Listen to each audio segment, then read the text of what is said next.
Palavra aberta. O caso do apresentador Fausto Silva levantou discussões e questionamentos sobre a fila nacional de transplante de órgãos e, novamente, a discussão sobre a importância da doação. Afinal de contas, como é organizada essa fila? Existem prioridades? A fila pode ser furada? Quais são os critérios para o paciente conseguir um órgão? Hoje, no Brasil, a fila tem entre 60 e 70 mil pessoas à espera de um órgão. A gente diz entre 60 e 70 mil porque esse número varia dia a dia, semana a semana. O estado que tem mais pessoas na fila é São Paulo, em torno de 23 mil. Em segundo lugar, Minas Gerais. Os órgãos mais demandados para transplantes são rim e córnea. Para esclarecer essas questões, estamos recebendo agora no Palavra Aberta Digital o diretor do MG Transplantes, o médico Omar Lopes Cansado. Bem-vindo, obrigada pela presença. Nós agradecemos, estamos à disposição. A primeira pergunta, doutor Omar, como é formada essa fila nacional? A fila ela é uma fila única nacional, né? Entretanto, ela é regionalizada. Quer dizer, todo órgão captado no estado de Minas, ele vai ficar preferencialmente com o receptor do estado de Minas.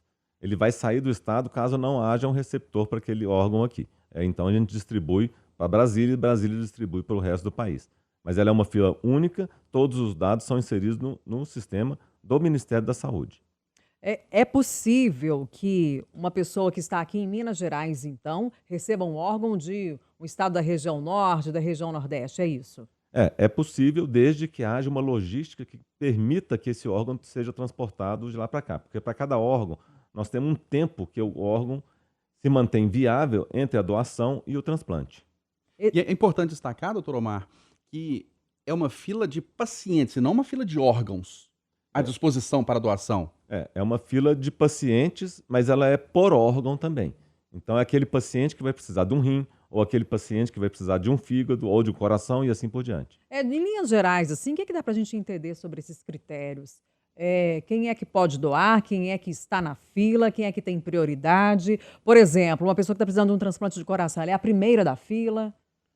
A fila hoje ela não segue uma característica cronológica apenas. São vários fatores que no momento de uma doação, eles são computados para saber a posição real daquela pessoa.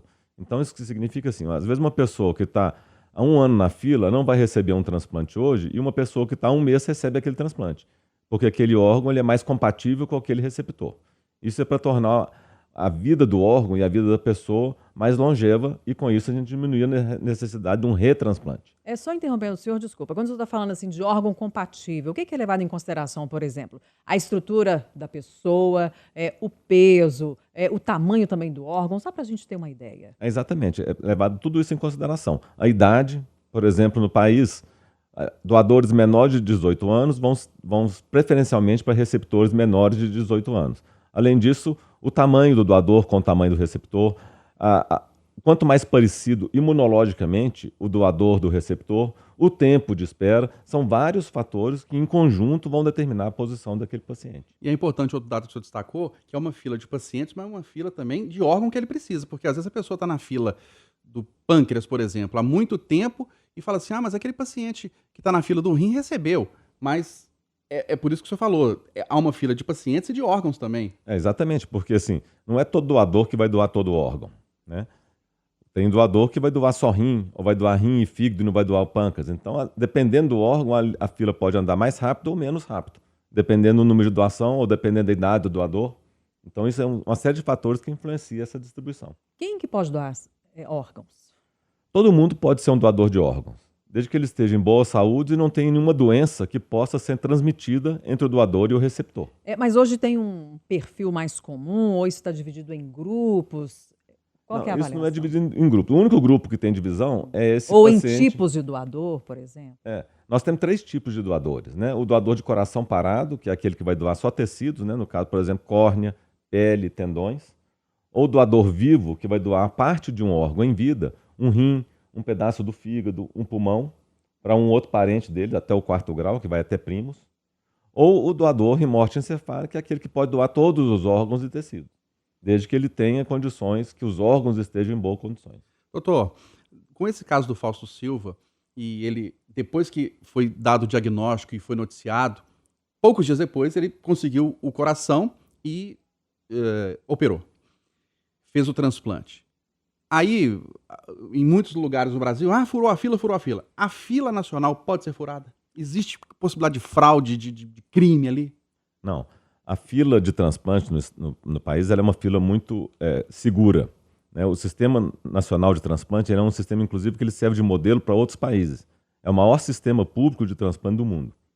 Mas a ordem do paciente ela pode ser alterada de acordo com a gravidade daquele paciente. Então, pacientes que são mais graves, ou seja, que têm uma chance de morrer muito mais rápido se não fizer o transplante do que outros pacientes que estão na fila, ele vai ser transplantado primeiro do que aqueles outros pacientes, né? Então, um paciente, por exemplo, que entrou na fila essa semana, aqui em Minas Gerais também é assim. Essa semana passada nós fizemos 3 transplantes de coração.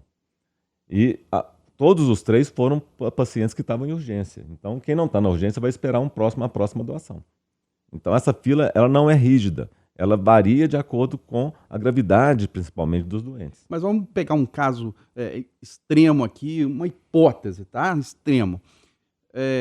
O paciente ou a família do paciente conhece aquele médico ou aquela autoridade de saúde e oferece uma propina quando aparecer um órgão aqui, você me avisa, não avisa para ninguém e vamos fazer o transplante às escondidas. Isso é possível? Não, isso não é possível por vários motivos. Primeiro, porque o sistema ele é muito vigiado. Ele é um sistema muito transparente, ele é aberto, todo mundo pode ver a fila de espera. O paciente, quando ele entra para a fila, ele recebe um número e ele consegue entrar no sistema e ver a posição dele, ver os dados dele todo no sistema. Segundo, que para o transplante ser realizado, tem que ser gerado um ranking, que é essa lista que eu falei, que é gerada automaticamente no sistema do Ministério da Saúde. E somente aqueles pacientes que estão naquele ranking podem ser transplantados. E essa lista ela é muito rigorosa e a gente avalia ela todo dia. Então, se algum paciente fez um transplante fora daquela lista, isso é um caso de polícia, né? E a Polícia Federal é que tem que investigar esse tipo de caso. Doutor, Desculpa, Kátia, quem controla, monitora é o Ministério da Saúde? Quem controla é o Ministério da Saúde através das centrais estaduais de transplante. Cada estado tem a sua central de transplante, né? Então, assim, é muito difícil disso acontecer, eu acredito que seja impossível, porque todos os hospitais também que realizam transplante, eles têm que ser credenciados pelo Ministério da Saúde. E um paciente, para receber o transplante, ele tem que estar na fila, e não só isso. Para ele dar continuidade ao seu tratamento depois do transplante, ele tem que ter sido transplantado pelo sistema, senão depois ele não recebe medicação, ele não consegue dar continuidade ao tratamento. Então, falar que um paciente, de repente, foi transplantado fora da fila, isso não tem como doutor acontecer. Omar, é possível estimar um tempo médio de espera na fila do transplante? Pois é, a gente não tem mais esse tempo médio porque o fator tempo não é o fator mais importante, né? O fator de gravidade, o fator de compatibilidade, tanto anatômica quanto imunológica, são mais importantes do que o tempo de espera.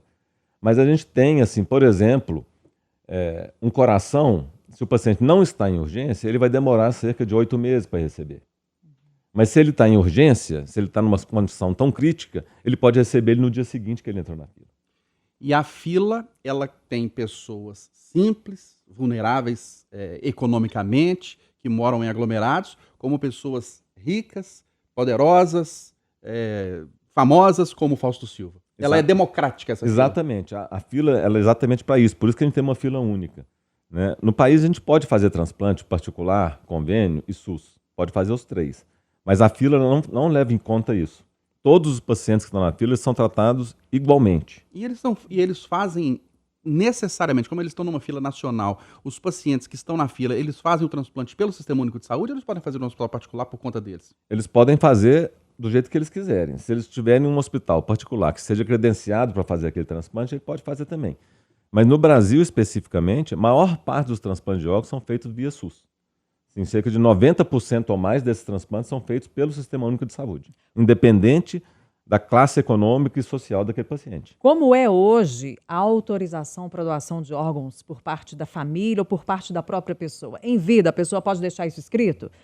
Houve, no passado, aí uma prática de ter isso na carteira de identidade. Caiu. Como que é hoje? Hoje, na verdade, é a família que decide depois da morte do paciente, né? Então, você pode deixar por escrito, você pode deixar algum documento, mas ele não tem validade legal. Isso serve para você instruir a sua família, porque aí fica mais fácil da família tomar a decisão no momento da doação, né? Se a sua família já sabe que você é uma doadora, é muito mais fácil para ela aceitar essa doação no momento. Quem que considerado família de uma pessoa que vai Para doar? fins de doação é até o 2º grau, ou seja, pais, filhos, netos, avós, até aí. Depois disso já não pode mais também. E caiu o número de doações nos últimos tempos? Esse número de doações que existe hoje, ele está dentro do esperado? Qual que é a avaliação que o senhor faz? Não, a doação ela caiu de modo geral no país inteiro nesses últimos 2 a 3 anos por causa da pandemia do Covid, né? E felizmente a pandemia está melhorando, mas ela ainda continua aí, né? Então nós ainda temos alguns pacientes que estão infectados pelo Covid, mas ela vem melhorando, mas nós ainda não chegamos nos números que a gente tinha antes da pandemia, né? Nós ainda podemos melhorar muito. E hoje, o senhor considera que a recusa das famílias para a doação de órgãos é elevada? E Nossa. em quantos por cento está? Não, ela é muito elevada. Hoje nós temos uma média nacional, que também é a média mineira, nós temos cerca de 45% das famílias, quando a gente oferece a oportunidade da doação, recusam ainda a doação. E as razões para recusar são inúmeras, doutor? Ou tem alguma coisa mais específica? Não, são várias as razões, desde razões religiosas, que é o mínimo, tá? A gente não está falando de religião aqui, que religião não permite, não. Religião é o mínimo. Muito poucas pessoas alegam problemas religiosos, mas assim, a maior parte é talvez desconhecimento do que é doação, de quantas pessoas eles podem salvar ou melhorar a qualidade de vida, e o desconhecimento também da vontade daquela pessoa em vida. Doutor Omar, uma curiosidade também, não sei se o Então é público importante sempre conversar em família sobre isso, né, doutor? Exatamente, o assunto tem que estar sendo conversado diariamente, né?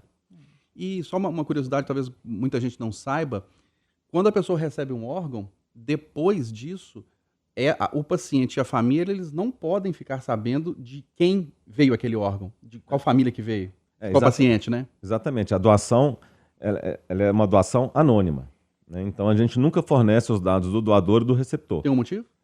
O motivo principal é para evitar algum conflito depois de interesse, entendeu? Uma família procurar outra ou ficar querendo ser amigo daquela família. O doador já foi amigo de um monte de gente. E às vezes a família também não quer que seja o tempo todo assediada por alguém, ou pedindo alguma coisa, ou querendo conhecer. Então a gente preserva essa autonomia da família doadora e os dados são sigilosos. Nesses momentos finais aqui dessa entrevista, no sentido até de contribuir para que o número de doações se eleve, né? O senhor considera que é necessário o quê? Uma campanha de conscientização, que é necessário que as famílias conversem mais, ou que algo seja talvez flexibilizado ou não, que essa rigidez, claro que ela é necessária, né, para garantir a segurança, a lisura de todo o processo, mas talvez uma lei, um projeto de lei na Câmara dos Deputados, enfim, o que o senhor considera que é importante? A gente considera que a lei de transplante no país ela é uma boa lei. Eu acho que ela não precisa ser modificada. O que a gente precisa é realmente isso, de ter uma campanha de conscientização populacional mais perene, que ela não seja só pontual quando acontece algum fato que seja mais chamativo para a mídia, vamos dizer assim, e que as pessoas conversem entre si e que tirem as dúvidas se for necessário, o que é doação. Uma única pessoa pode salvar a vida de 10 ou mais pessoas que estão na fila de espera. E além disso, nós temos muito mais chance de precisar de um transplante do que de ser um doador. A gente tem 10 vezes mais chance de precisar de um transplante do que de ser um doador de órgãos. Então, se você pensar assim, olha, no futuro eu posso precisar de um transplante, por que eu não posso ser um doador? Então, talvez a gente precise de pensar nesse sentido, eu acho. É só uma última pergunta. O senhor até desculpa assim, mas do ponto de vista prático, a família que doa os órgãos, né, da pessoa que faleceu, isso inviabiliza ou atrasa um pouco, por exemplo, esse ritual que a gente tem de velório, enterro da pessoa? Isso pode atrasar um pouco, porque o diagnóstico da morte encefálica ele é um diagnóstico difícil de ser realizado e ele leva um tempo para ser feito, né? Então, a gente tem que fazer todo o trâmite do diagnóstico. Uma vez que foi dado o diagnóstico, é aí que a gente vai comunicar com a família. Mas aí a gente sempre pede um tempo para a família entre a doação e a retirada dos órgãos, porque a gente precisa de organizar todo o sistema. A gente precisa de rodar essa lista para saber quem que vai receber aquele órgão. A gente precisa de fazer a logística de captação daqueles órgãos, porque normalmente, às vezes, a gente tem que tirar uma equipe médica daqui de Belo Horizonte e levar para Montes Claros para captar aquele órgão.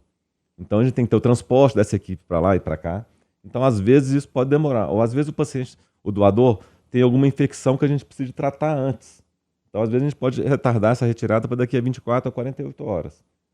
Então a família tem que saber que esse processo ele é um processo que às vezes demora e demanda um certo tempo para ele ocorrer até o final.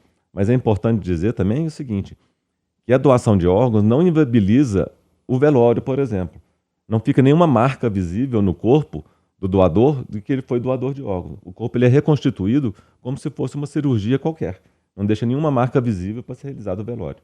Nós recebemos no Palavra Aberta Digital o médico cirurgião, diretor do MG Transplantes, Omar Lopes Cansado. Doutor Omar, obrigado pela sua contribuição, pelos esclarecimentos de como funciona essa fila de transplantes. Um grande abraço para o senhor. Nós que agradecemos, abraço a todos, estamos à disposição. Obrigada pela presença, até a próxima. Até mais.